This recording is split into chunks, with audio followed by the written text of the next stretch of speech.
Hello everyone, welcome to my channel Shilpi cooking world. আশা করছি সবাই ভালো আছেন। আজ আমি রেস্টুরেন্ট স্টাইলে পারফেক্ট ফ্রেঞ্চ ফ্রাই তৈরি করে আপনাদের দেখাবো। অনেকের কমপ্লেন থাকে যে বাসায় ফ্রেঞ্চ ফ্রাই তৈরি করলে রেস্টুরেন্টের মতো ক্রিস্পি হয় না, নরম হয়ে যায়। আবার অনেকের ফ্রেঞ্চ ফ্রাই ভাজার পর কালারটা বেশি ব্রাউন হয়ে যায়। আজ রয়েছে এসবের সমাধান। কিছু টিপস অ্যান্ড ট্রিক্স ফলো করলে আপনাদের ফ্রেঞ্চ ফ্রাইও রেস্টুরেন্টের মতো পারফেক্ট হবে। আশা করছি এই রেসিপিটি সবার খুব ভালো লাগবে। রেসিপিটি ভালো লাগলে আমার চ্যানেলটি সাবস্ক্রাইব করে পাশে থাকা বেল আইকনটি ক্লিক করবেন। চলুন তাহলে রেসিপিটি দেখে নিই। ফ্রেঞ্চ ফ্রাই তৈরি করতে এখানে আমি 3টি বড় সাইজের আলু নিয়েছি। ফ্রেঞ্চ ফ্রাইয়ের জন্য বড় সাইজের আলু ইউজ করলে ভালো হয়। পারফেক্ট ফ্রেঞ্চ ফ্রাই তৈরি করার জন্য ইম্পর্ট্যান্ট বিষয় হলো পারফেক্ট আলু নির্বাচন করা। ফ্রেঞ্চ ফ্রাইয়ের জন্য কী ধরনের আলু নির্বাচন করতে হবে সেই সম্বন্ধে আমি একটু বলছি। যে আলুগুলোতে স্টার্চ বা কষ বেশি থাকে সেই আলুগুলো দিয়ে ফ্রেঞ্চ ফ্রাই ভালো হবে না। স্টার্চ কম আছে এমন আলু চিনবেন কিভাবে, আমি এটা দেখাচ্ছি। যে আলুগুলোতে চামড়াগুলো এমন উঠে উঠে আসছে দেখা যায়, সেই আলুগুলো দিয়ে ফ্রেঞ্চ ফ্রাই তৈরি করলে ভালো হয়, কারণ এই আলুগুলোতে স্টার্চ বা কষ অনেক কম থাকে। তাই এই আলুগুলো ভাজার সময় খুব তাড়াতাড়ি ব্রাউন হয় না। আলুগুলো ব্রাউন হতে অনেক সময় লাগে। প্রথমে আমি আলুগুলো থেকে খোসা ছাড়িয়ে নেব। এখন আমি আলুগুলো থেকে খোসা ছাড়িয়ে নিয়েছি। এবার আমি আলুগুলোকে ফ্রেঞ্চ ফ্রাই শেপে কেটে নেব। প্রথমে আমি আলুগুলোর সাইডগুলো কেটে একটু সমান করে নিচ্ছি। আপনারা চাইলে আলুর সাইডগুলো রেখেও কেটে নিতে পারবেন।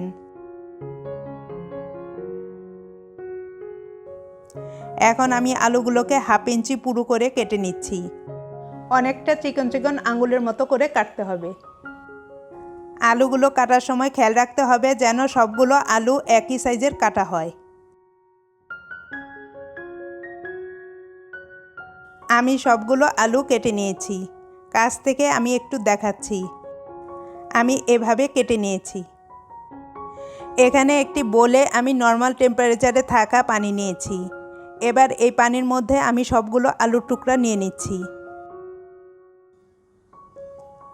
আমি এভাবে কষলে কষলে আলুগুলোকে 3-4 বার ভালোভাবে ধুয়ে নেব। এতে করে আলুতে থাকা স্টার্চ বা কষ চলে যাবে। এখন এই আলুর টুকরাগুলোর মধ্যে আমি ফ্রিজের ঠান্ডা পানি ঢেলে নিচ্ছি। এই ঠান্ডা পানির মধ্যে আমি আলুগুলোকে 10 থেকে 15 মিনিট এভাবে রেখে দেব। এতে করে ফ্রেঞ্চ ফ্রাইগুলো ক্রিস্পি হবে। এখানে একটি হাঁড়িতে আমি পর্যাপ্ত পরিমাণ পানি নিয়ে হাঁড়িটা চুলায় বসিয়ে দিয়েছি।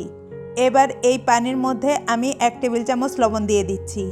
3টি আলুর জন্য আমি এই পরিমাণ লবণ নিয়েছি। লবণটাকে আমি পানির সাথে মিশিয়ে ওয়েট করছি পানিটায় বলক আসা পর্যন্ত। এখন পানিতে বলক এসে পড়েছে। দিচ্ছি আলুর টুকরাগুলো।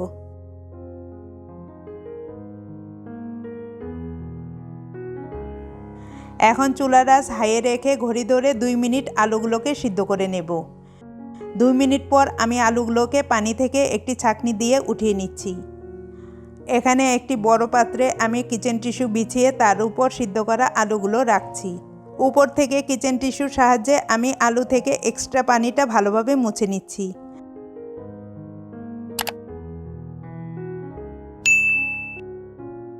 আলুগুলো পুরোপুরি শুকিয়ে গেলে আমি আলুগুলোকে ভাজতে চলে যাব। এখানে একটি প্যানে পর্যাপ্ত পরিমাণ তেল নিয়ে সেই তেলটা আমি ভালোভাবে গরম করে নিয়েছি। আলুগুলো তেলে ছাড়ার আগে তেলটা যেন ভালোভাবে গরম থাকে সেটা খেয়াল রাখতে হবে। এবার এই গরম তেলে আমি আলুগুলো ছেড়ে দিচ্ছি। আমি সবগুলো আলু একবারে ভাজবো না, 2 ব্যাচে ভাজবো। চুলার আঁচ হাইয়ে রেখে আমি ঘড়ি ধরে 2 মিনিট আলুগুলোকে ভেজে নেব। আমি আলুগুলোকে ডাবল ফ্রাই করব, কারণ ডাবল ফ্রাই করলে ফ্রেঞ্চ ফ্রাইগুলো ক্রিস্পি হয়। রেস্টুরেন্টগুলোতে আলুগুলো ডাবল ফ্রাই করা হয়।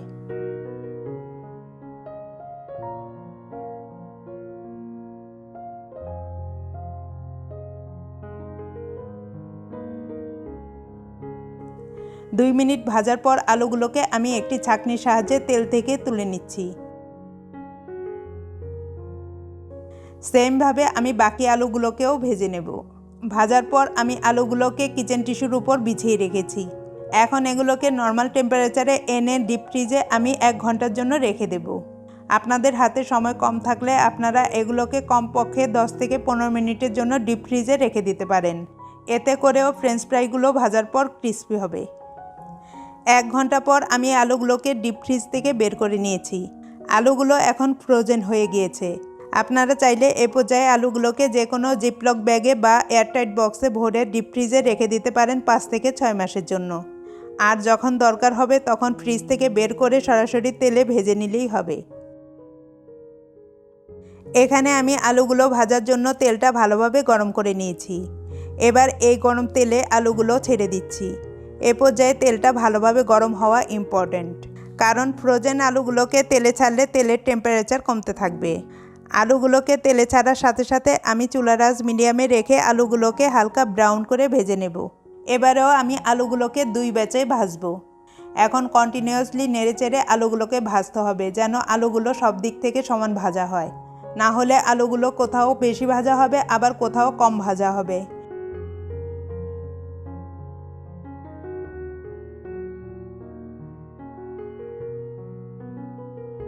এখন আলুগুলো আমার হালকা ব্রাউন কালার হয়ে গিয়েছে। এবার আমি আলুগুলোকে তুলে নেব। একইভাবে আমি বাকি আলুগুলোকেও ভেজে নেব। তেল থেকে তুলে আমি ফ্রেঞ্চ ফ্রাইগুলোকে একটি ঝাঁঝরির মধ্যে নিয়ে নিয়েছি। ঝাঁঝরিতে রাখার কারণে ফ্রেঞ্চ ফ্রাইগুলোর মধ্যে বাতাস লাগবে, তাই গরমে ঘেমে যাবে না। এতে করে ফ্রেঞ্চ ফ্রাইগুলো অনেকক্ষণ পর্যন্ত ক্রিস্পি থাকবে।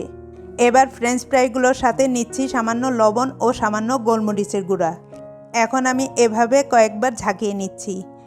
এতে করেও ফ্রেঞ্চ ফ্রাইগুলো ক্রিস্পি হবে।